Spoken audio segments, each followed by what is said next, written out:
Hey guys, welcome to Fast Keto. I'm your host, Ketogenic Girl.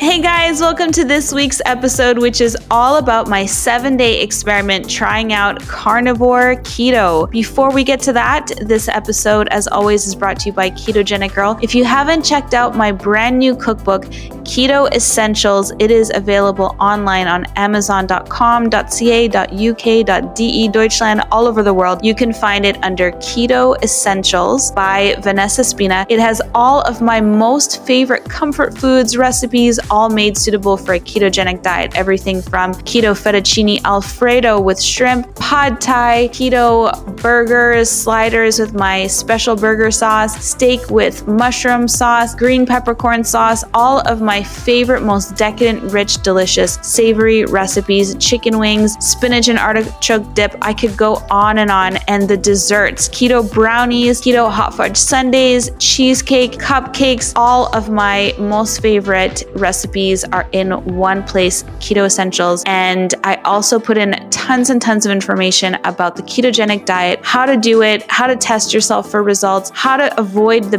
biggest mistakes. And I know because I made all of them when I first went keto, and how to basically do a ketogenic diet in super easy explanations. I really put all of my heart and soul into this book for you, and I hope that you love it. If you ever post any photos of recipes from the book, be sure to tag me in them. I absolutely love to see those. But you can check it out on Amazon, Keto Essentials by Vanessa Spina. And now on to today's episode.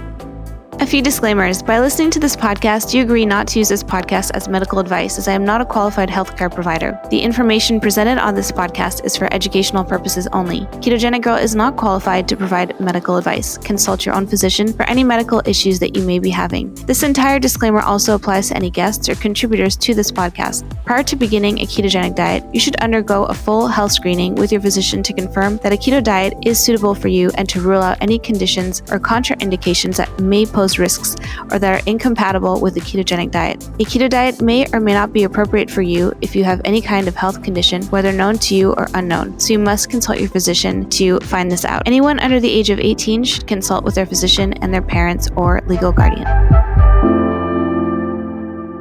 Hey guys, today's the day I get to do my full-length episode just on my Carnivore Keto experiment. Yay!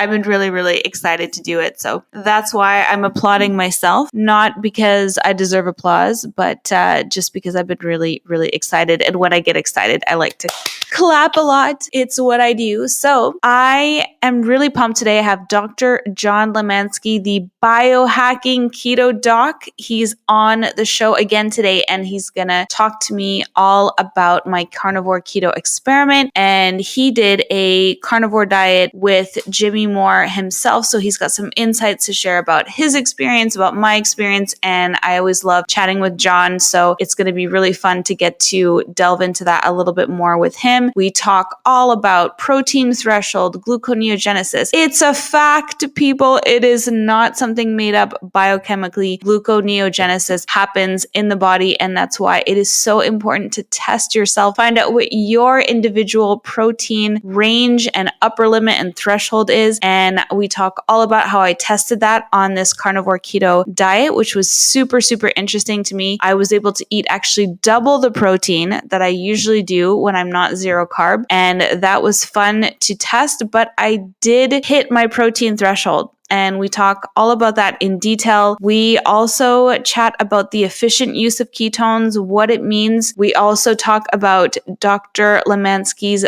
biohacking tip of the week, which is really fascinating, and it's all about recharging your batteries. So stay tuned for that at the end. I had such a cool experience doing carnivore keto. I tried the carnivore diet for 7 days. It was kind of like 8 days, kind of like 9 days, because I had dark chocolate on the Sunday, but I hadn't fully started yet, but it did kind of get me into that carnivore mode because I ate carnivore all day and then I had some dark chocolate at the end of the night, but it was under 10 grams. But I don't consider it officially part of the 7-day experiment. I officially started that on Monday and went through the end of the week. I've still kind of been going on it. It has been awesome. And I've still been going on it because I've been using Carnivore Keto as an elimination protocol. And what I mean by that is that I've been using it as a way to reintroduce carbs into my diet after the fact. And I didn't start out thinking that I would do that. It just came about during the week because I had such low inflammation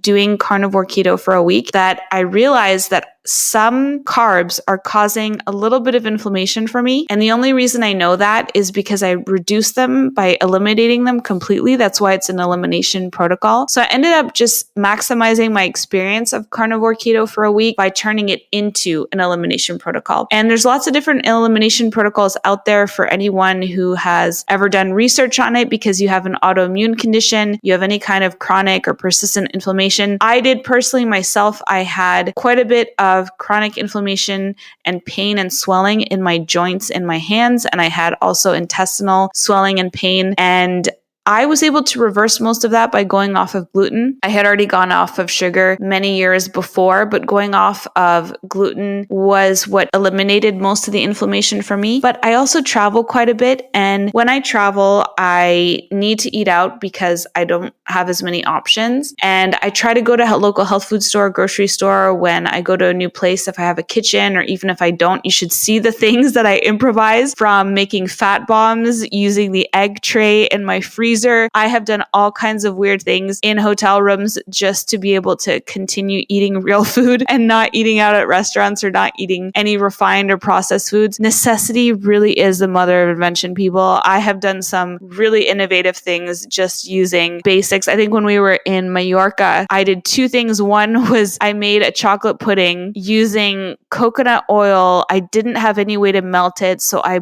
boiled water, melted cocoa with the water, and then added the oil. And I made this concoction and I froze it and I made a fat bomb that way. And I also bought 0-carb noodles because I was so tired of traveling. I wanted to just have some 0-carb pasta, and I bought them at a local health food store and I asked my hotel if they would make them for me. And I normally wouldn't do that at a restaurant, but it was a hotel restaurant and I just really wanted some 0-carb pasta, and they were amazing, and they made it for me, and it was the best pasta I'd had in the longest time, and these noodles were so good. So you can get really creative when you're on the road for a long time, but part of that is going to involve some eating out, and eating out in places where you're going to have processed foods, you're going to have vegetable oils in the mayonnaise or the dressing or whatever. And it's important not to freak out about that because it's just part of traveling and living. And you can't be so neurotic that you're going to freak out about having a few carbs in a dressing or sauce here. It's what matters is what's consistent in your life. If most of the time, 90% of the time, you eat meals that you make at home and you cook for yourself, or you eat meals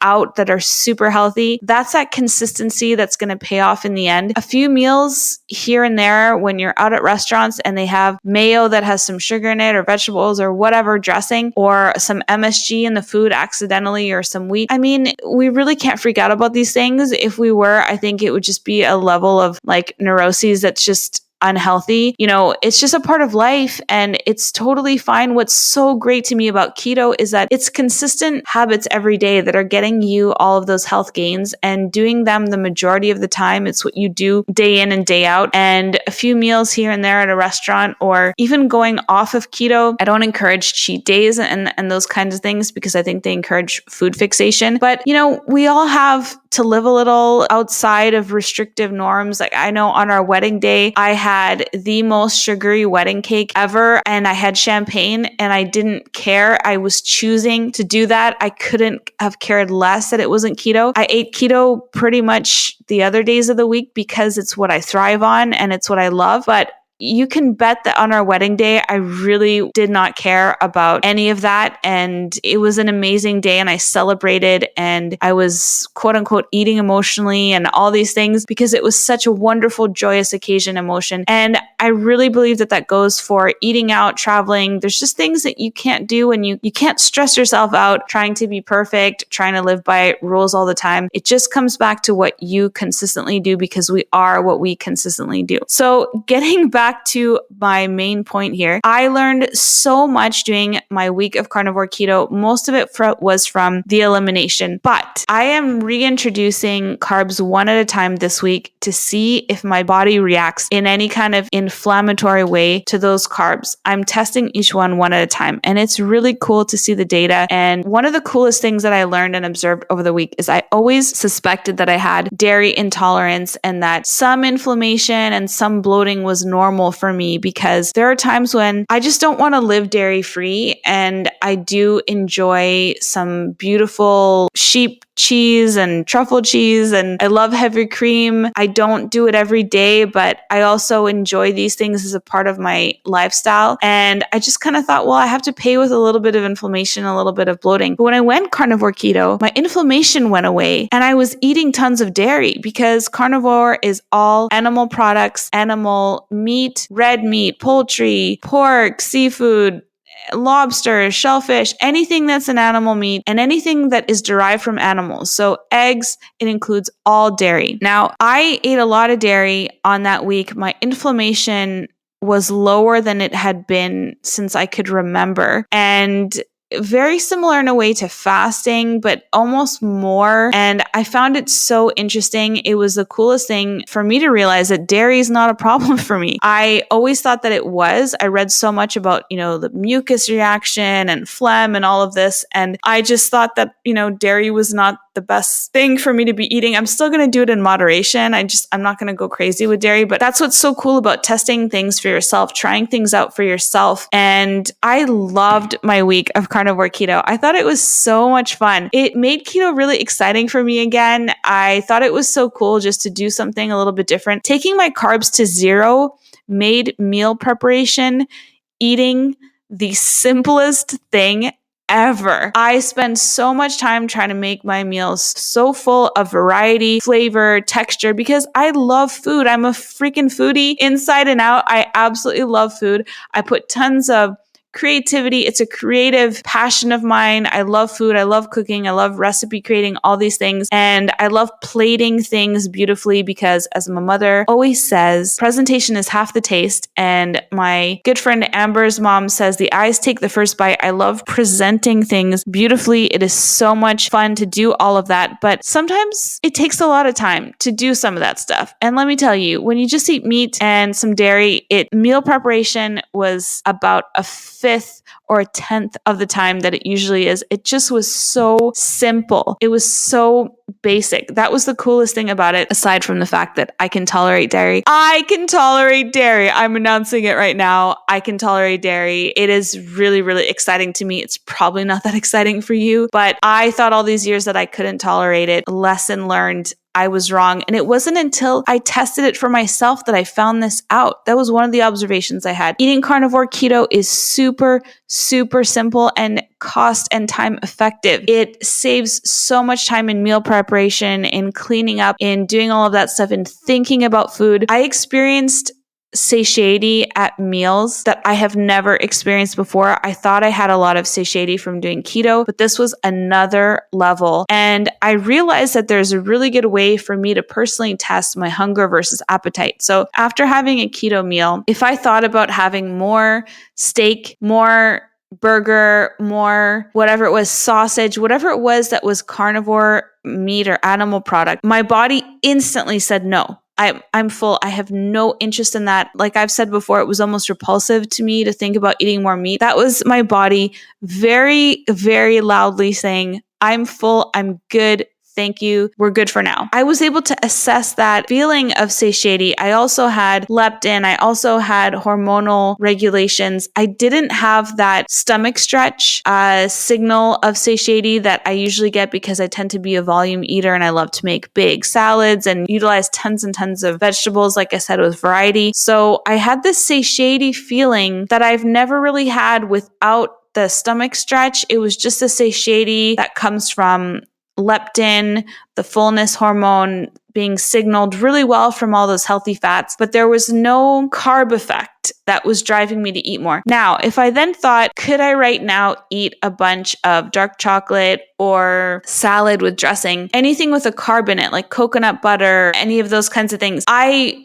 realized I could have appetite for those things. And that's the difference between hunger and appetite. One is physical, the other is mental. We can have appetite all day long with high carb diets. We can eat way beyond our satiety and we get very far away from our satiety signaling because things happen in the brain when we overeat carbs. We have a hedonic response, which makes the brain and body crave more and more and more. So you never really can get enough. But if you are removing carbs fully from your diet, it really is an awakening. It was an awakening for me to go to zero carb where I was able to instantly feel, no, I'm full, I'm satiated, I don't want any more food. And I've never really experienced satiety on that level before. So I noticed reduction in inflammation. I noticed that I could eat dairy. I noticed that I was really, really in tune with my hunger and satiety factors like I never have been before. And I really learned a lot during that week. And I am doing more and more research about carnivore because I find it so fascinating. I think it's great for people to test for themselves, try different things so you can learn what works personally for you. And I found the week to be extremely insightful. I've had some, what I find personally to be some fascinating observations during my trial of carnivore keto for those 7 days. And a lot of the observations I had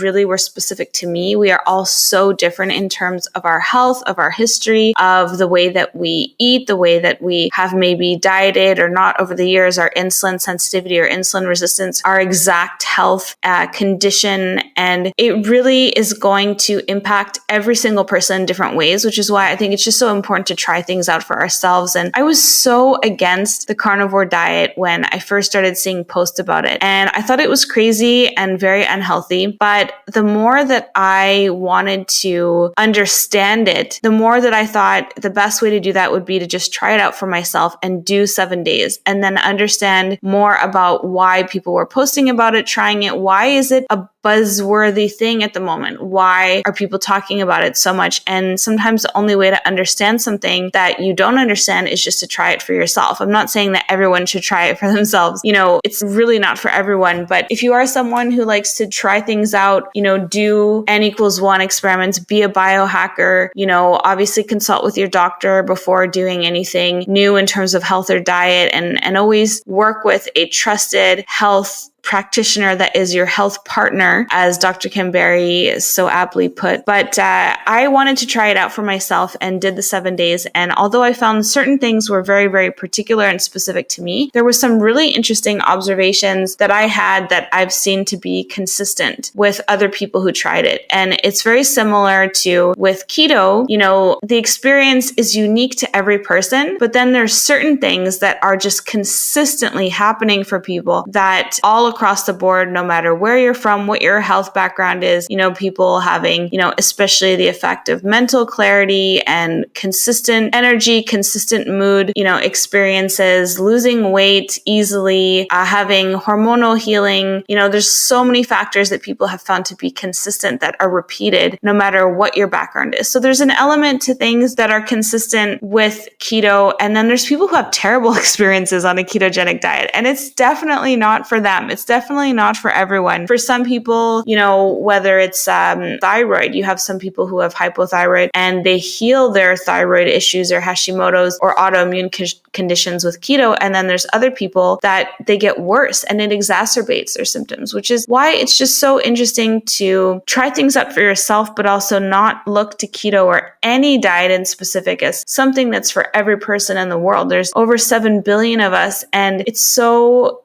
important for us to be trying things out for ourselves and see what results we get that are for ourselves beneficial or not, and not try to do something just because it's popular at the time. Keto really is very popular at the moment. When I started doing it, it wasn't cool. Now it's really cool, which is cool because I do want more and more people to know about it and understand it. But I also don't want it to become something that people do or push themselves to do just because it is trendy and it has become buzzworthy. It's really important not to push through any pain or discomfort. Sometimes people tell me, they're really not feeling well on keto. And I'm like, well, the first thing is feeling good. So, it may be that it's not for you. It may be that you're doing it too quickly. Maybe that you're pushing, yourself too hard. It may be that you need to very, very gradually reduce your carbs over a long period of time.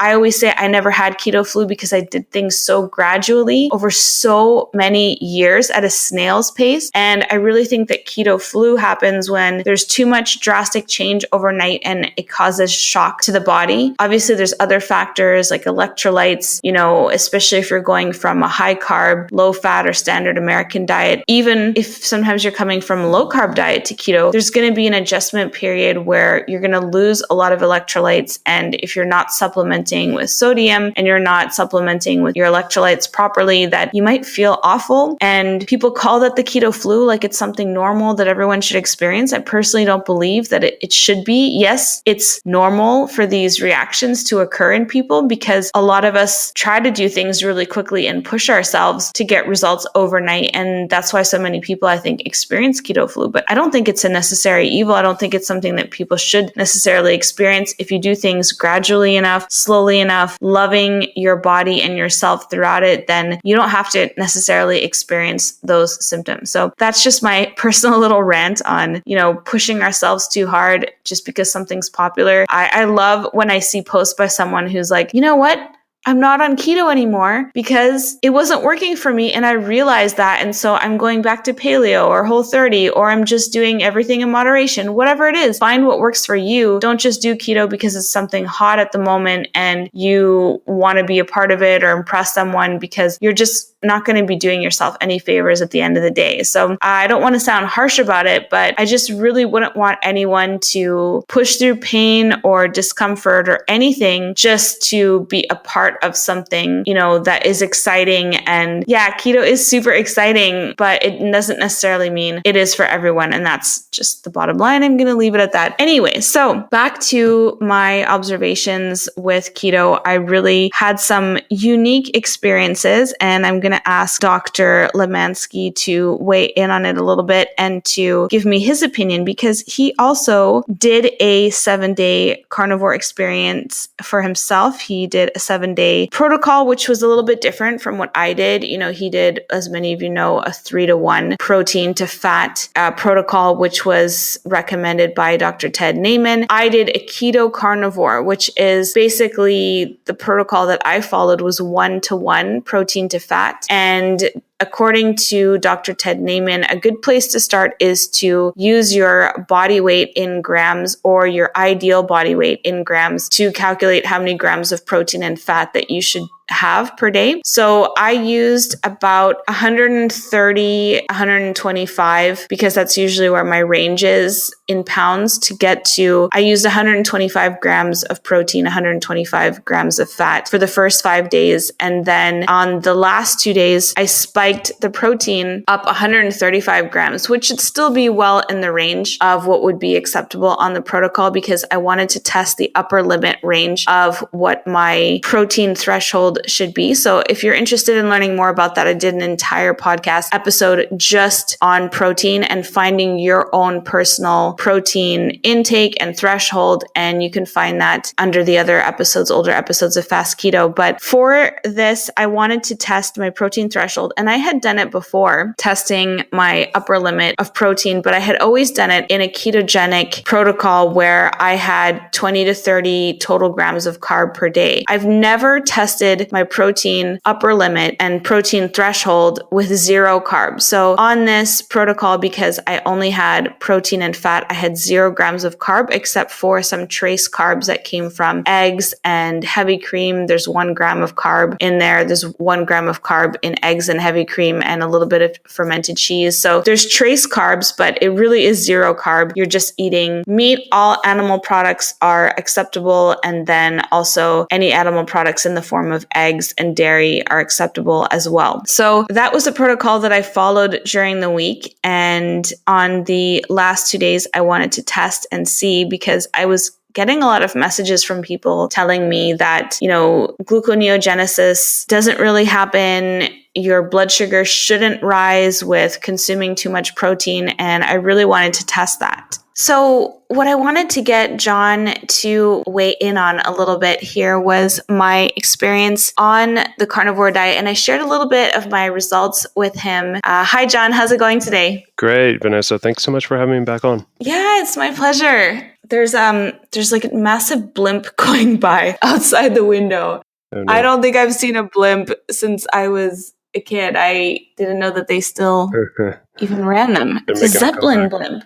Yeah. Yeah, apparently this thing is massive and it's going really, really fast. Uh-oh. Kind of distracting. Anyway, back to it. I was just recording a little bit in my intro about how some of the observations that I had were really personal to me. And then some of them I found to be consistent across the board with other people that I had seen who had tried carnivore. And that's one of the reasons I wanted to chat with you about it, because you did do a 7-day carnivore diet as well. And so it'd be interesting to talk to you a little bit about some of the results that I had. One of the cool things that I noticed and that I've seen consistently with other people was that I've never been so in tune with my hunger signaling and appetite suppression. I really thought I had experienced that before on keto, but this was another level where I find maybe foods that have carbs in them are more attractive or tempting to me. But with, if you look at a steak and you're full, everything in you says no, I'm full, I don't want any more. And I've never experienced that kind of satiety. I had really consistent energy. I had mental clarity, just like on keto. I mean, it really just felt very similar to keto. I maybe felt like a little bit stronger, which I'm sure was just mental. But what I did notice, and I messaged you a little bit about this, but my blood glucose did go up in the first few days, and I was doing a 1-to-1 where I had about 125 grams of protein and fat, and I was doing that all week. And then at the very end, I wanted to test my protein threshold, because I've done it before with 20 to 30 grams total of carb, but I had never tested my personal protein threshold or upper limit with 0 grams of protein. So I went up to about 135 grams of protein, and my blood sugar went way up. And I woke up in the morning and I had fasted blood sugar over 100 and then over 110. And I took it a few times to kind of get an average, but it was definitely between 100 and 110. And I haven't seen blood sugar readings like that since maybe, I don't even know, because I don't think I was actually testing myself, when I was on a high carb diet. So I found it to be really surprising, but it was a very clear indicator that the protein threshold was still there and that you could definitely still go over it. So when you were doing your 7-day experiment, I explained a little bit in the intro that you did a 3-to-1. Correct. And you had really interesting results yourself. The question kind of in our community now is what's the role of protein relative to fat? So obviously both camps feel that refined carbohydrates are something that are linked to all the major diseases that we have in the Western society. So I think we're both on the same page with that. The question then becomes, what's the role of protein? How much is too much? What's enough? And so that's what we're really trying to drive at, is to see what is the actual amount of protein you should consume and what is the metabolic impact of that protein on the body. Now, you could spend a year discussing all the amino acids and the breakdown and the enzymatic reactions, but the question really is, how much should you have? And so that's kind of what we were trying to drive at. It's a little bit different in the sense that a 3-to-1 protein versus a carnivore diet, which is more of a 1-to-1, metabolically is very different. So when we did the 3-to-1 protein to fat ratio diet for 7 days, it was mostly protein. And so you didn't have that fat to kind of balance out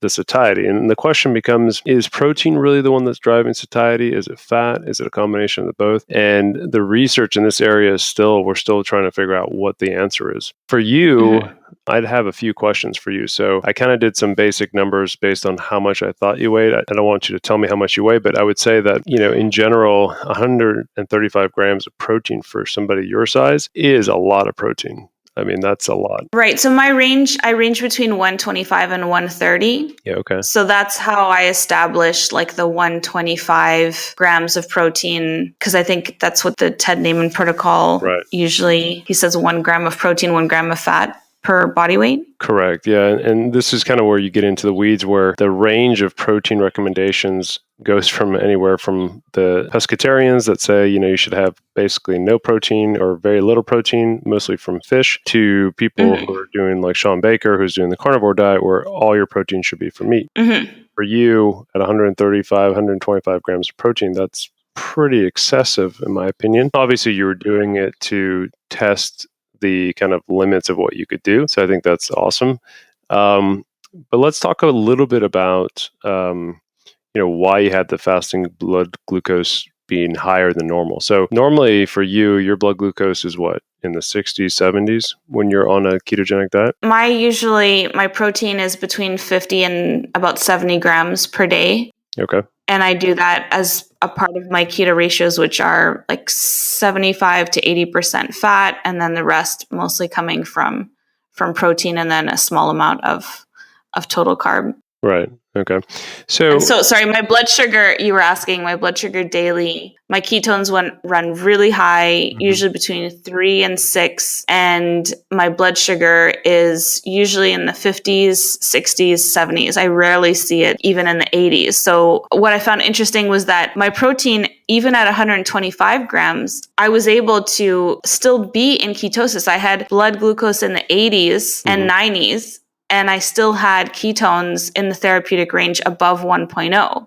Right. The whole reason that I do this is to have consistently low blood glucose, and I was seeing a rising trend going into the 90s, upper and higher. Absolutely. And I think you make a very important point. So we obviously in this community fixate on ketone levels, which I think is fine. But between you and me, I think the fasting blood glucose is probably the single most easiest test to do to see where your metabolic state is, because it tells you so much information. It's an indirect measurement of what your insulin is doing, and research shows that really it's the fasting blood glucose that you want as low as possible that's going to be tied to not having metabolic diseases. The big spikes in blood glucose that we see are actually quite detrimental, because that's when you get a lot of the H products and break down inflammation of the endothelial cells, which lead to a lot of the cardiovascular disease. So I think you and I are on the same page where we want that fasting blood glucose to be definitely less than 100, and I tend to shoot for less than 70 for myself. So when you start eating a lot of protein, a couple things happen. Number one, there's a delayed effect where your body has to actually break that protein down into the individual amino acids. Those get shuttled in the portal system, which is the blood flow to the intestines, to the liver, and to the cells in the body that need the amino acids to regenerate or utilize them for muscle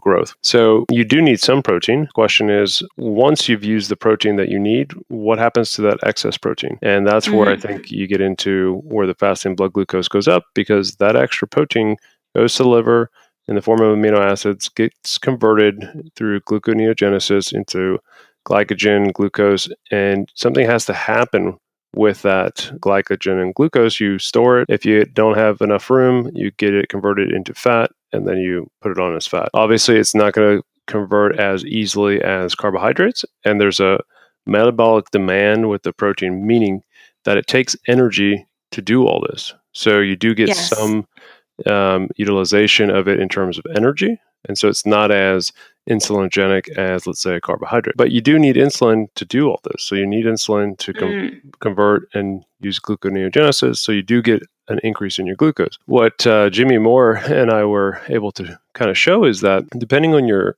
metabolic status, let's say you're insulin resistant, or you have, prediabetes, your reaction to a high protein diet is going to be very different than somebody who's very insulin sensitive. And so you can have a massive insulin response depending on the type of amino acids that you're eating. Some are much more insulinogenic, like lysine, isoleucine. And so you can get a much more intense response in terms of insulin, which will lead to more gluconeogenesis and more fat stores. So I'm not surprised that your fasting glucose was high. I'm a little surprised that it was as high as 110, and that's probably from the amount of protein that you were consuming. And I think it's interesting too, because I even exercised that day, because I remember from your experiment that you found you were able to offset some of the effects because you added, your cold water plunging and doing more exercise. So I did a really intense workout in terms of strength training, resistance training on Saturday and Sunday. And I brought the protein up to 135. I was surprised that I was still able to be in, ketosis and have around 90s, low 90s blood glucose, even at 125 grams of protein, because it's so much. It's basically double what I normally eat, but it makes sense if you're taking carbs to zero, that you could probably tolerate more protein. But I still didn't like the fact that it was in the 90s. I like to see it under 90. And then people will say, well, it's really not important to get caught up in all this like ketone tracking and everything. But for me, it all depends on what your goals are. For me, it's longevity and overall metabolic health. And so I want to see consistent low blood sugar. I'm not all about having the highest ketones possible. We know that there's different levels depending on efficiency of use, and there's other factors. But for me, it's a blood glucose and wanting to keep that low. And I don't want to see 90s or over 100 or 110 fasted blood sugar. I have zero carbs. Like, to me, that says a lot. And people will react differently. There's a lot of people who do consume massive amounts of protein on carnivore, and they say that they have no rise in fasting blood glucose. And maybe it's because they're much more active, than I personally am. And if you're doing tons of strength training, you have a much higher threshold. I learned my threshold is higher with zero carb, but it's still there. And it took me a few days of having to bring it way back down into the 50s range to 75, 50s, 60s range of protein to get it back down into the 70s fasted. So, and that was just my personal individual body and the way it was responding. It's going to be different for different people, but it definitely exceeded the amount that I could use for new tissue. And it exceeded the amount that was already stored in the form of glycogen. And, it was in the blood. Absolutely. And I think if you look at the people who are doing the best with a carnivore diet, guys like, Dr. Sean Baker, some of the other kind of more bodybuilders, they probably need a higher level of protein just to maintain their muscle mass, maintain their power versus somebody like you and me, we're leaner, I'm more into like functional things. So I don't want to have a huge amount of muscle on me, but I want enough muscle to make sure that longevity-wise, I'm healthy and I can do things. And so I think it also depends on, number one, what your goals are, what your body composition is, and then genetically, where you come from has a huge impact. And things that we're still learning about the gut microbe is what is the impact of that kind of diet on the gut microbe, which can also impact hormonal signals like insulin, cortisol, things like that. I think increasing your weightlifting exercise routine when you're going to do something like this, then you can actually utilize the protein. Question is, and I think you pointed this out very nicely, is that you have to figure out individually what's working for you. So obviously for Ted Naiman, when he does a 3-to-1 protocol for his patients, for a short period of time, it works, but there's a purpose for it. He's not saying do this, the rest of your life. Guys who are doing the carnivore diet, for them, it works, but maybe it's not for everybody. And so everything that you are talking about, that we are talking about, is how do you individualize something to yourself? And I think the best way to do that is really by tracking glucose, ketones. When you talk about ketones for you being over 1, I'm not too surprised about that. So if you think about the carnivore diet that you were eating, it's basically a 1-to-1 ratio. So from that, you're still getting about 70% of your calories from fat and 30% from protein, right? Because fat has more calories per gram. So if you break down kind of what you did, you're still making you're still consuming about 1,200 calories from fat and about 540 calories from protein. So in that, you're going to convert some of that fat into ketones. The other question I have for you is, do you even know kind of what your basic metabolic rate is? Do you have an idea? Yes, it's about 1,400. Okay. Calories per day. And that's when I'm taking into account that I'm moderately active. And then it goes to 1,200. I guess the BMR is 1,200 and then 1,400 as with moderate activity. Yeah. And so, I think part of probably why you're still making ketones at 1 is from the fat content of the meal, but also probably you get into a point where you get on those days where you're doing a lot of exercise, maybe into a small calorie deficit. And so you're actually utilizing your fat stores as well. But it doesn't get very high, right? I mean, 1 is kind of your highest level. Normally, I see you're in the 4s and 5s. Yeah, 1.8 was the highest I saw, but that was in the early days, right. Before. And I only did 7 days. It's really, I've seen, a lot of people doing 30-day experiments, and you're probably able to draw much better conclusions. And who knows, maybe if I did it for 30 days, my blood sugar would come down fasted. It wouldn't be rising or be in over 100. I can only know that if I were to try it. I don't particularly want to after, right. When you see pre-diabetic blood sugar, it's definitely an indicator that what you're trialing, it should just be a trial. Well, yeah, I agree. I mean, I'm all about doing small experiments, 7 days. I don't think there's much wrong. I don't think you're going to do significant damage to your body by doing 7 days. But you have gotten to a point where obviously what you do works very well for you, right? In terms of your glucose levels, your ketone levels. I'm sure your metabolic markers are very good. Your weight is where you want it to be. So doing little experiments to see if you can modify it in certain ways is fine. But you've kind of dialed into what works for you. I would continue it. Yes, I'm going to, but I did learn a lot from it. I found that it was an excellent elimination protocol because when you go to just fresh meat, poultry, and seafood, I did notice I had a decrease in inflammation. And I know that, I had vegetable oils and things from traveling so much. I had some gluten, I had some flare-ups in my intestinal wall. I had that from all the travel I did. I was having to eat out quite a bit. So I did notice immediate reduction in inflammation. I love the simplicity of it. I mean, it doesn't get any simpler.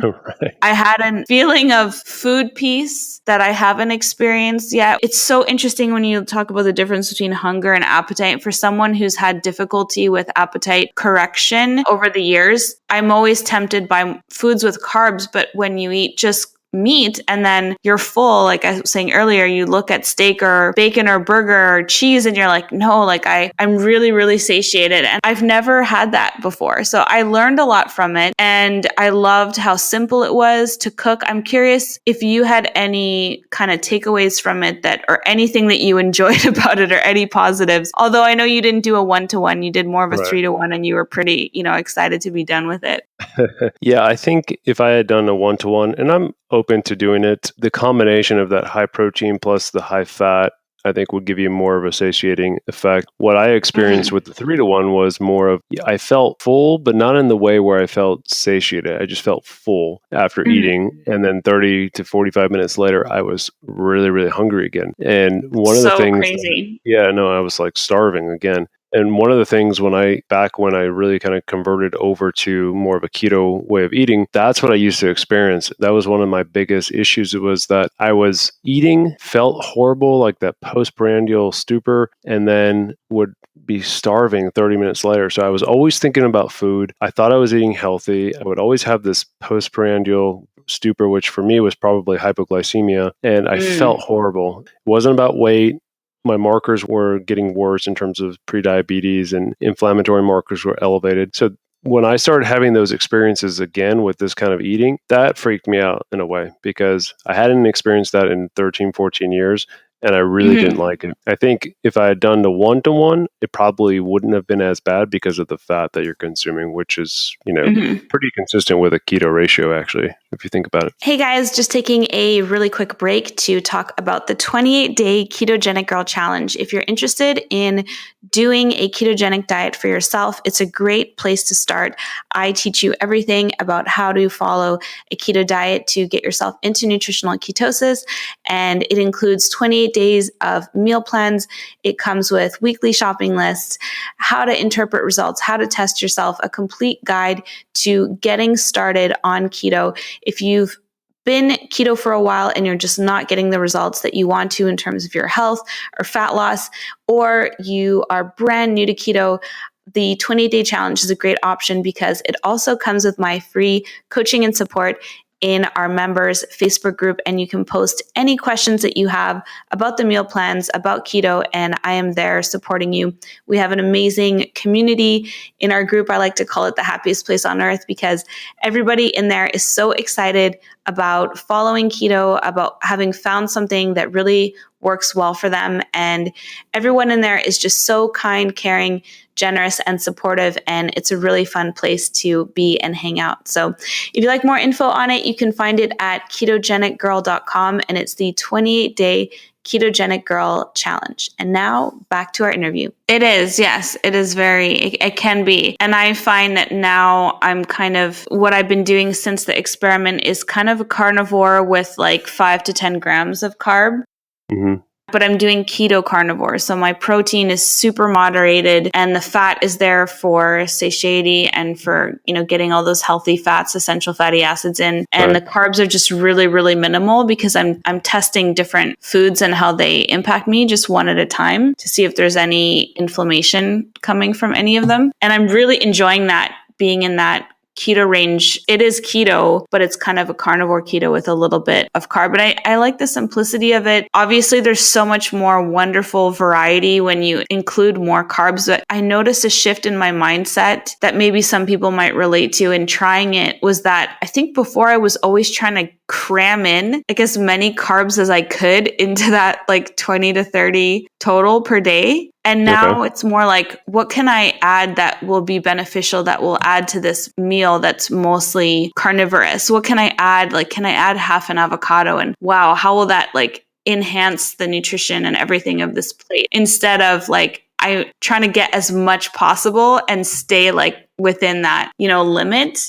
which is a little bit different. But did you have any positives at all from the carnivore? And you'd probably have to do the 1-to-1 to have positives. I'm just curious if you had any like insights or anything. Sure. I guess I'm going to have to do the 1-to-1 carnivore as the takeaway I'm getting from this. And so I can look like Sean Baker, who's ripped in his 50s. A couple of things. I think I was probably underdoing it in terms of my protein intake in general. Right. It was very low. Mm-hmm. Yeah, it was much lower. And so I have increased my protein a little bit. I did notice, I tried to do as much exercise as possible. You mentioned I did the cold water immersion and stuff like that to utilize the protein. And so I did notice increased lean body mass, which I did through a body impedance analysis machine that I have. There's some variation in it. It was like 1.5 pounds of lean body mass in 7 days. It's amazing. That I thought was impressive. There's going to be some variation in that. So was it really 1.5? I don't know, but it's maintained. So I have increased my protein. I still think that it's important that the type of protein you consume is clean source, non-GMO, no hormones or artificial stuff, which I'm not sure if everybody is doing that when they're doing a carnivore diet. Mm-hmm. So I think that's important. I think this question of protein, how much, what's enough, is still something that resonates with me and something that I want to find out. And something that Jimmy Moore and I are kind of discussing with a lot of physicians and people to see what the real number should be, because we don't know. The answer is we don't know. We think a range, but we don't know exactly how much we should consume. And I would think it's a lot low. I think it is a lot lower than people realize. And that was one of the first realizations that I had when I started doing keto is, one of the mistakes that I made that a lot of people make is not moderating protein enough. There's been some research out there. I read an article that Jason Fung put out about just what is the minimum amount of protein that we need every day to replace all the tissue that is utilized. It's a very low number. It's much smaller than people would think. I think it's like maybe 0.6 or 0.4 your weight in kilograms, which can be anywhere from like 25 to 30 grams. That's just what you need to maintain new tissue generation, because we don't store protein. We cannot store protein the way that we can store fat or sugar in the body. What I don't understand is why there's a debate about gluconeogenesis, because it just comes down to biochemistry, right? If you eat more protein then you can store in the liver as glycogen. After gluconeogenesis, it's the only way your body can either store it in the liver as glycogen or it has to convert it into fat from the glucose. Like it goes from protein to glucose and then it either goes to glycogen or it becomes fat. It doesn't just evaporate, even if it takes a lot of energy to process and break down. It's not like a free or neutral food. right? I Right. mean, Yeah, no, that's a good point you bring up because I don't know why there is contention of whether or not gluconeogenesis is real. It is real. I think the right. question becomes it's really hard to measure it in kind of a real world setting. You have to be in a clinical lab to really measure gluconeogenesis, and then it's very difficult at that point. But in terms of like the biochemistry, no, it's real. It's there. That's what happens. Right. Protein gets broken down into amino acids, and those amino acids are utilized by cells that are regenerating or muscles that are growing. And, every cell in your body essentially needs protein to have its basic functions. But then the excess, what do you have to do with it? You have to do something with it. You cannot store it, like you mentioned, in the form of amino acids. So it either goes to the liver, gets converted into glycogen and gets stored that way, or gets converted into glucose that your body utilizes if it needs it. But the rest, gets stored as fat. Now, it's not going to be as much as like carbohydrates per se, especially refined carbohydrates, because of the impact on insulin is not as severe. But it's still, I don't know why there's a controversy. It's real. Right. I don't understand that. Well, I think maybe the controversy is because if you look at some of the people who are really doing well on the carnivore diet, they're muscular, they don't have much body fat. And so they're saying, well, if it gets converted into fat, where's the fat on my body? I think probably they're utilizing the protein to the point where they're not really doing that as much. But yeah, I would agree. I think that's what it comes down to. And, you can't compare it to carbohydrates or especially refined carbohydrates. Protein also, stimulates incretin. It's a totally different macronutrient. But I think that's why it's just so important to test for yourself. There really shouldn't be a debate happening all the time because it's all going to come back to you. I don't have a ton of muscle mass. I don't have a ton of muscle mass. So for me, when I go over that level, I was able to eat a lot more than I ever could. I could eat double as much as I did when I cut carbs to zero, but I was still technically in ketosis, but I wasn't in that like optimal zone that I am when I moderate protein. And I could see it in the numbers as soon as I went, higher and I went over that like threshold for me that I had that higher fasted blood glucose. So my body was not able to make use of it. And it's probably because I have such a low amount of lean mass in my body. Compare me to a bodybuilder and they could probably eat, 10 times as much, and not have higher blood sugar. So that's why everyone needs, if you are testing it, I have a whole episode where I just talk about finding your exact protein range for yourself, but you may be surprised. It may be a lot lower than you think, and it may be a lot higher than you think. And I thought it was interesting when you did it because you did so much protein. I mean, in terms of the 3-to-1 ratio, but at the same time, maybe your total grams was not that high because your blood sugar went up, but it never went like high. Yeah, I mean, but for me, it went high. It went into the 90s. And so let's see. So my body, I guess I meant high by over 100, but over 90. But still over 90 for me. I normally run in the 50s. I've been at this for a long time. So I think my body pretty much runs on ketones for the most part. I think there's also this debate about, and I think we should talk about this, where glucose is okay. We have this idea that we should always be running on ketones, which is inappropriate in my opinion. Running on never ketones, run off one or the other, right? It's always a mix. Right, exactly. But people, I think, have a fear now almost in the keto community of glucose in general.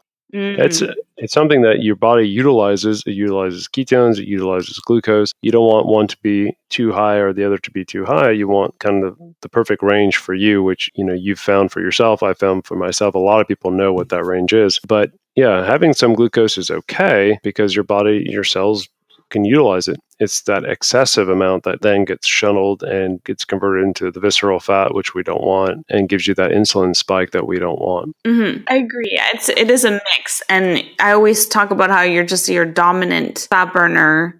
You're not exclusively burning fat. You're always going to be burning glucose, to some extent. It's developing a metabolic flexibility, which I think keto gives us. But then it also comes back to your goals. Like you and I have similar goals in terms of longevity and extending lifespan. And there's a lot of studies out there done on having a lower caloric intake and improving your metabolic health to increase lifespan. If that's not a personal goal of yours, then maybe you don't need to moderate protein as much or keep it as low. But if that is one of your goals, then you might want to, have your protein limit lowered. It really comes back to what your individual goals are as well. Absolutely. I think that's a really important point because, a lot of people get converted over to keto because they want to lose weight. So let's say you want to lose weight and that's your goal. Well, then you probably want to be in a higher level of ketosis. You probably don't want as much protein intake because some of that is going to offset the doses that you're generating. Mm-hmm. But if you're in a state where, you're at your goal weight, you're more interested in decreasing inflammatory markers, you're more interested in longevity and kind of maintaining, then yeah, your protein intake probably can be a little bit higher, but not to the point where you're doing, 1.5 grams per lean body mass, which is going to be, in my opinion, excessive if your goals are just for longevity and maintaining your body weight. Especially if you're on the leaner side like you and I, you don't need that much protein to maintain. And then you also have to think about the mTOR activation in terms of longevity, cancer. Do you really want to be testing that theory? Mm-hmm. I personally don't. Some people will say, well, I don't really care if I live till 95 instead of 97, but I'm, muscular and I feel great. Kudos to you. That's fine. What I want is feel the same way, which I do the way that I normally eat, and also have the potential to be, in my hundreds, but also healthy, active, my brain functioning. And so having those amazing types of fats that really help with that is something that I think is very important to me and probably to you as well. Yeah. And I want to talk about something that you mentioned to me, which was the connection between metabolic rate and your metabolism as a function of measuring fasted blood glucose. So why do you think that fasted blood glucose is such a good measurement for that? Yeah. So until we have a real-time way of testing insulin, our best marker at this point for inferring what insulin is doing is your fasting glucose. Because insulin in and of itself right now it's not very difficult to test. I mean, you can get a blood test, but to interpret it is difficult because there's a delay in terms of the rise in it. If you don't get a window where it's perfectly at its peak, you don't really know how to interpret what insulin does. You can kind of make an inference. But with fasting glucose, especially in the morning after you've slept, it tells you quite a bit. It tells you what your insulin is doing. If your fasting glucose is low, you can infer that your insulin is low. It tells you a lot about what your sleep pattern was the night before, because if your fasting glucose is much higher than normal, probably didn't sleep very well. You probably had increased cortisol, stress hormones, which will drive up your glucose. It also tells you metabolically how your body is utilizing your nutrients. If your fasting glucose is low, it's telling you, well, my body doesn't need to make glucose from glycogen or from gluconeogenesis. It has what it needs. And generally, you'll see with the low fasting glucose, the higher level of ketones, which makes sense because your body is breaking down the fatty acids and using those ketones for energy. So it tells you a lot in terms of overall where your metabolic picture is. Now, there's some things that can influence it, especially if you have insulin resistance or if you're, frank diabetic. Obviously, that's going to be impactful. But in general, I think it's the simplest test that we can do at home at any time to see what our overall metabolic system is doing. Now that's really, really interesting. And one thing I just want to ask your opinion on as we kind of wind down our discussion on keto and carnivore and protein utilization is the efficiency of ketone use. And this is something that I've been spending a lot of time researching lately and writing about. And I'm curious on your take because there's a question about how efficiently our bodies utilize ketones and specifically beta hydroxybutyrate. And one of the conclusions that you would naturally think is that you would want to have lower ketones. A lot of people think you want to have high ketones because it shows you're in ketosis, but then you would also conclude you want to have lower ketones because I noticed that after exercise, my ketones will go down because I'm placing a higher energetic demand, and then ketones will go down after exercise. However, what I don't understand is when I am doing any kind of fasting or extended fasting, and anyone who's done fasting and tested themselves, I'll see that my ketones go even higher than the usual 3 to 6 range. Like I've had in extended fasting, I've had my ketones not even show a number, just say high. So I mean, obviously, in that state, the ketones are off the charts. They're in the 7 to 9 range. Blood sugar is very, very low because I'm using my energy is mostly coming from ketones, and my body's breaking down tons of fatty acids in order to make ketone bodies. However, I'm also using a lot of it because I'm doing activity and there's no food intake coming in. There's no external sources of fat or ketones or anything. So then what, in your opinion, is your take on efficient use of ketones versus like being high or low? Like when people ask me about this, I tend to say, well, just go by the blood sugar because, your ketones could run high, they could run low, but as long as your blood glucose is like in the 80 to 50 range, you're probably in nutritional ketosis, and if you feel great as well. But ketones can vary on the person. They can be really high. Like mine are 3 to 6. And I'm like, well, you don't have to get those in order to be getting all these great benefits. It doesn't mean that I'm doing better on keto than you are because your ketones are like 1.5 to 2.5. Yeah, right. So great question. A couple things. So it depends on the situation. In general, we say nutritional ketosis is anything above 0.5. I usually don't feel that 0.5 is enough to really generate enough ketones to use for metabolic demand. But when you start getting up into the 2s, 3s, 4s, 5s, 6, the number doesn't become as important so much as the fact that you're in ketosis, right?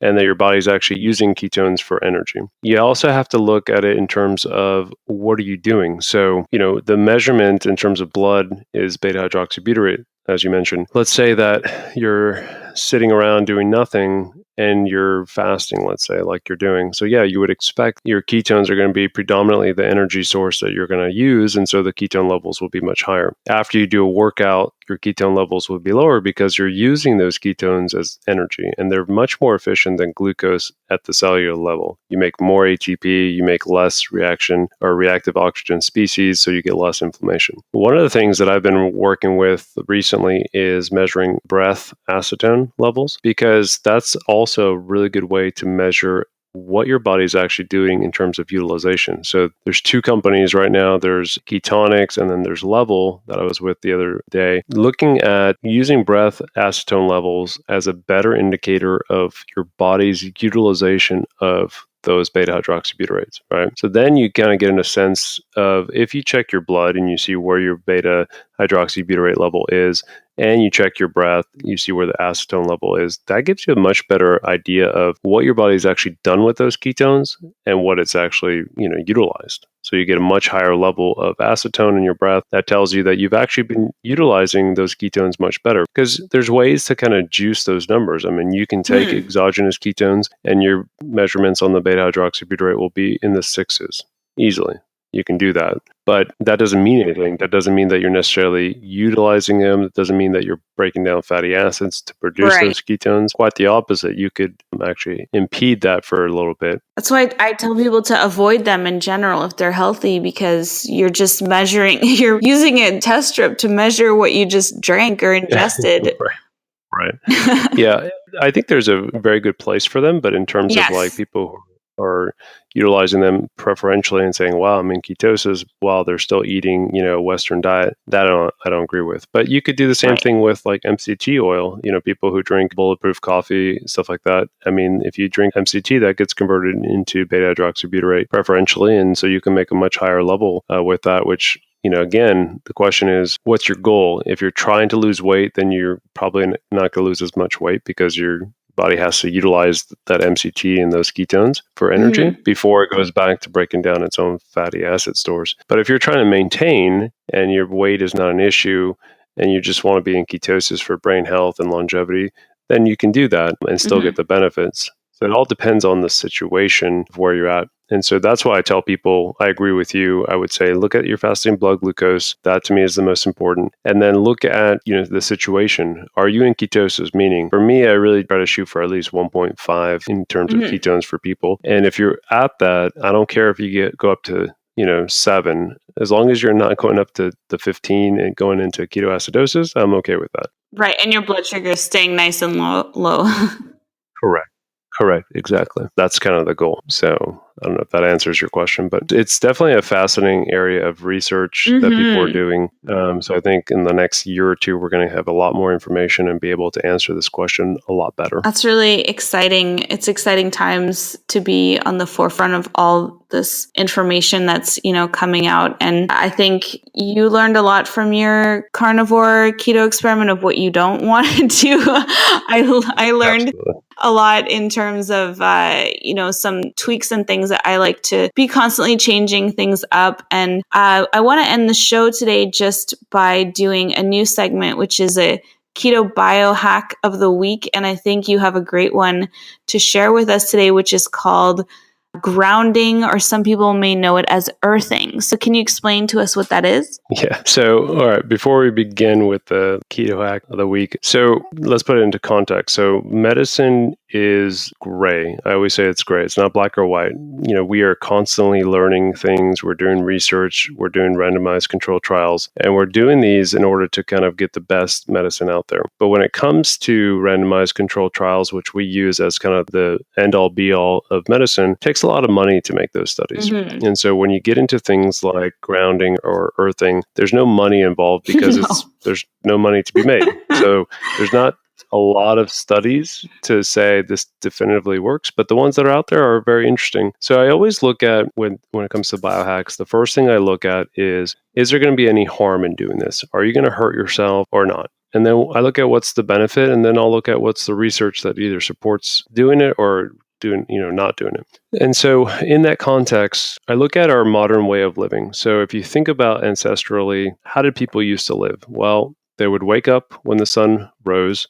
They would be outside all day with shoes, without shoes. They would be in the dirt. That was their life. And then they would go to bed when the sun went down. In our modern society, with our technology, what's an average person's day? They wake up before the sun rises. If they're in like a big city like I am, they're on the road getting to work in traffic. They sit indoors all day in front of a computer that's giving them, artificial light. Indoors, they're not getting exposure to anything. Maybe you get like 30 minutes to eat something that's really, processed food. And then you drive home and you go inside and you watch TV all night, and then you go to bed. So in that situation, you're basically as far away as possible from what we used to do as ancestors. Okay. So what happens with that is you get out of line in terms of your circadian rhythm. Your body has no idea when it's morning, when it's night, because it's always being given this artificial light. You don't have a connection to the earth. And so earthing or grounding basically means going back to kind of what we used to do. So earthing refers to what it sounds like. You put your feet on the ground, like real earth in the dirt, because the earth has a electric magnetic field. It has a negative charge, and there's theories that say that everything that we are exposed to in the modern technology is giving you a whole bunch of positive charges. And those positive charges, in terms of electrons, are causing a lot of the metabolic damage that we're experiencing as well. And in order to get back to a healthier cell, you need to be able to kind of ground yourself in the Earth's negative ions. If you look at the human cell as a battery, which in a sense it is, there's a charge polarity. So based on, if you look at a cell, it has a membrane, which is a double phospholipid membrane. And so there's a negative charge and a positive charge, and that gradient is used for everything. So all the cell processes are utilizing that negative charge to bring proteins into the cell to fire. So let's say when your nerve cells fire, when they do that, they're basically doing a polarity conduction along the nerve membrane. And so that's how you get all these nerve conductions. Well, you can utilize that knowledge by saying that, okay, I'm going to increase my negative ions. And how do you do that? Well, the earth gives you negative ions. Water can give you negative ions. When you go to the beach, let's say, for instance, and you see the water crashing, when the water crashes, it's generating negative ions. So you can take advantage of that by being at the beach with your shoes off, getting the Earth's electromagnetic energy, and then also getting the negative ions from ocean water splashing on you. So in that context, I look at it as, let's say I'm flying, I'm traveling. A lot of times being up in the stratosphere will give you a lot of positive charges. And so you want to get back to those negative charges by going down to the ground, taking your shoes off, spending 30 minutes with your feet on the ground, and then you'll get some of that negative charge back. In terms of research that supports it, people will say, well, is there a lot of research? No, there's not a lot of research, but the research that's out there is pretty interesting. So, they've done a few research studies where they looked at overall immune response, wound healing, chronic inflammatory and autoimmune diseases, and found that there was benefit in terms of reducing pain, improving the circulating immune system in terms of neutrophils and lymphocytes. They also have studies that look at the viscosity of blood cells. So, one of the issues with modern society is cardiovascular disease, heart disease. And what we do know is that one of the biggest culprits is you get a plaque. And once you get a plaque, you get something called turbulent flow. And anybody who knows physics, basically you have laminar flow, which means that the blood flows through the pipes very smoothly. But then when you get an area where there's some narrowing, you get something called turbulent flow, which basically the cells start going like in a vortex. And when they do that, they tend to stick together. And when you get the red blood cells and the platelets sticking together, that's when you get that plaque that causes the cardiovascular event. So grounding has been shown to actually change the polarity of the red blood cells so that they are not going to stick together as much. So you get more laminar flow, you get less chance of having these huge cardiovascular events. So the way I look at it is, what's the downside of doing that? Maybe you step in some dog poo, so that's probably not a good idea.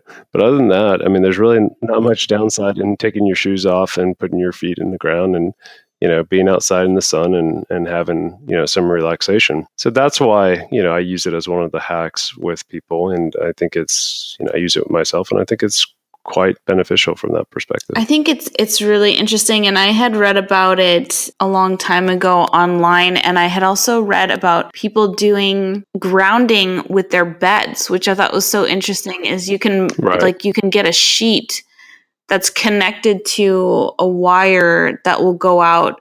I'm not sure if it's plugged in or into the ground. Yeah, so there's a couple options, and you have to take it with a grain of salt when you start getting into products, because obviously there's products and they're going to want to make sure that those products sell, and so they got to have research that supports it. But the basic idea with that is the same thing. There's grounding mat, which you can either put under your bed or under your feet, and it's going to be grounded into the earth so that you basically all the positive charges get funneled through that and don't go into your body. The flip side is that people will say, well, when you have those mats, you're actually using them kind of as like an antenna and getting more electric charges. So I generally don't use them as much. A lot of what you'll notice in the biohacking community is there's a big push for product stuff, which I think is fine. But you also have to be like a millionaire to purchase most of those things. What I'm trying to focus on with a lot of people is, you can do simple biohacks that are not, revolutionary. Very simple. Go outside. Get your feet, dirty. Okay. Get some of those microbes so that your gut health is better. Get some sun. Sun is okay. We have this fear of sun, especially in the United States. Having 10 to 15 minutes of sun will do tremendous amount of benefits, not only for vitamin D, for mood, for bone health, for cardiovascular health. Don't spend 4 hours in the sun baking and get fried, but drink pure water. Simple things like that go a long way towards improving your health without having you spend, fortune trying to get healthy again. That's what I love about all of this biohacking to me is, you don't have to be a multimillionaire to do this kind of lifestyle. There's especially intermittent fasting, your grocery bills go way down, all kinds of fasting, absolutely. You save money, you're still buying groceries when you're doing keto, but sometimes you're getting higher end products, you're investing a little bit more, but then, you're saving money later on drugs and surgeries. And a lot of it is free, like you said. And I really think that obviously there's a lot of scientific fact behind what you're saying, but I also think that there is a lot to it, because I honestly never feel better than after taking a long walk on the beach with my feet in the sand and the water. And I never feel better than after camping and tenting. And a lot of times it's sleeping on the ground. A lot of times it's spending a lot of time just walking around the dirt. And there's got to be something to that that is, we always say, I feel recharged. I feel recharged after walking in nature. I feel recharged after, we say that after a good sleep, but walking in nature, spending time away from technology, maybe we literally are recharging our battery. We are. There you go. Scientifically, it's a fact. So I love that biohack. Thank you so much for sharing it. And people can find out more about it if they search grounding or earthing. I think it's also called, but it doesn't take a lot of, research to just go outside and enjoy being in nature and getting some, getting a little dirty or getting some salt water on yourself and just enjoying the world, this beautiful world that we live in. Exactly. And I'll send you some of those research articles so you can put in the show notes if you want, so that that'd be great. People who are interested can look at it as well. But yeah, like you said, you're recharging your battery. So it's an awesome hack to do. Thank you so much for sharing that. And thank you so much for your take also on my, 7-day carnivore experience. And I really hope that you will do a 1-to-1 experiment at some point. I will. I know you have a lot of experiments coming up and some interesting ones you're doing with Jimmy next. So I think what's the next exciting thing? I think it's 90-10 that you're going to do. Yeah. So we're going to do a 90% fat, 10% protein, 0% carb. And then we're going to do Dave Feldman's protocol, which is a 3-day, basically all fat to kind of tweak the cholesterol numbers. And then maybe after that, I'll do a carnivore, 1-to-1 diet and see how that does for me. I would love to see what you think of it, because I've definitely found there was more good than bad from it, as long as, like I said, I kept it keto carnivore. So that's the caveat for me, it's not just a carnivore diet. For me, it's still sticking to that moderated protein, high fat. Absolutely. So yeah, thanks so much for joining us, John, and we'll look forward to having you back on again soon. Awesome, Vanessa. Thank you so much. Have a great day. You too. Hey guys, thank you so much for tuning in to this week's episode. I had such a blast chatting with John all about keto and carnivore keto and that diet that we both got to try for 7 days in different ways. And I learned so many cool things about doing a week of carnivore keto. And all of this has really just been a journey of experimentation over the years. I'm so thankful that I have found what works personally for me. And doing something like carnivore for a week was a great way to understand this diet. I'm still continuing to do a form of carnivore keto and adding back in carbs one at a time and seeing how my body feels. It's really so cool to actually learn by testing things on yourself. And I'm a biohacker. I love testing things. I love being my own guinea pig. And that may not be for everyone. Other people can just watch and see how things work out for me. You may not want to test your upper limit of protein like I did and see your blood sugar go that high. If you don't have to do that, if you can avoid that because of my testing, then I hope that that's helpful in some way. At the end of the day, I really hope that we each just find what works best for ourselves. For me, it's keto. I absolutely love the high energy that I have going back to my version of keto this week. I felt so fantastic and I love that I found what works for me. I really hope that you find what works best for you, whether that's keto, paleo, Whole30, or being vegan, being vegetarian, whatever it is, everything in moderation. If that works for you, then I am so happy that you found what works for you, because that's what it all comes down to. My personal goals are living life in a way that I extend my lifespan, I live disease-free, I can live at a really high level of energy, really high consistent mood. And I found that all of these things work so well for me, and keto is the vehicle that I found to get me there. But we're all so different, and that's what's so cool about self-experimenting. It's so much fun to talk with someone like Dr. John Limansky, because he loves to biohack on himself as well. And we can learn so much about our bodies trying different things. I learned so much about carnivore keto, and it was really, really cool to also be able to use it as an elimination protocol. And it may work really well for some people. It may not work well for others. And so it's always important to have a doctor that you consult with, a care provider, a health partner for you. Try different things, see what you feel good at, see what feels best for you in your body, and you're going to be able to find and tweak and dial in on the best diet and lifestyle for yourself. So if that's being fat fueled, then kudos to you. Have a fat fueled week. And if you haven't checked out the 28-day Ketogenic Girl Challenge yet, check it out at ketogenicgirl.com. I have also just released my brand new no cooking meal plans, and you can build your own day. There's over 230 recipes in there that involve little to no cooking whatsoever. And you can just build your own day choosing 3 meals, any 3 meals from them. And that makes one day for you. And you're going to be enjoying a ketogenic lifestyle using those meal plans. I have the original Build Your Day meal plans, the brand new No Cook Build Your Day plans, and the original 28-day challenge program, which also comes with my free support and coaching in our members group. And you can check that all out at ketogenicgirl.com. Have a fat-fueled week, and I will catch you guys on the next episode. Bye for now.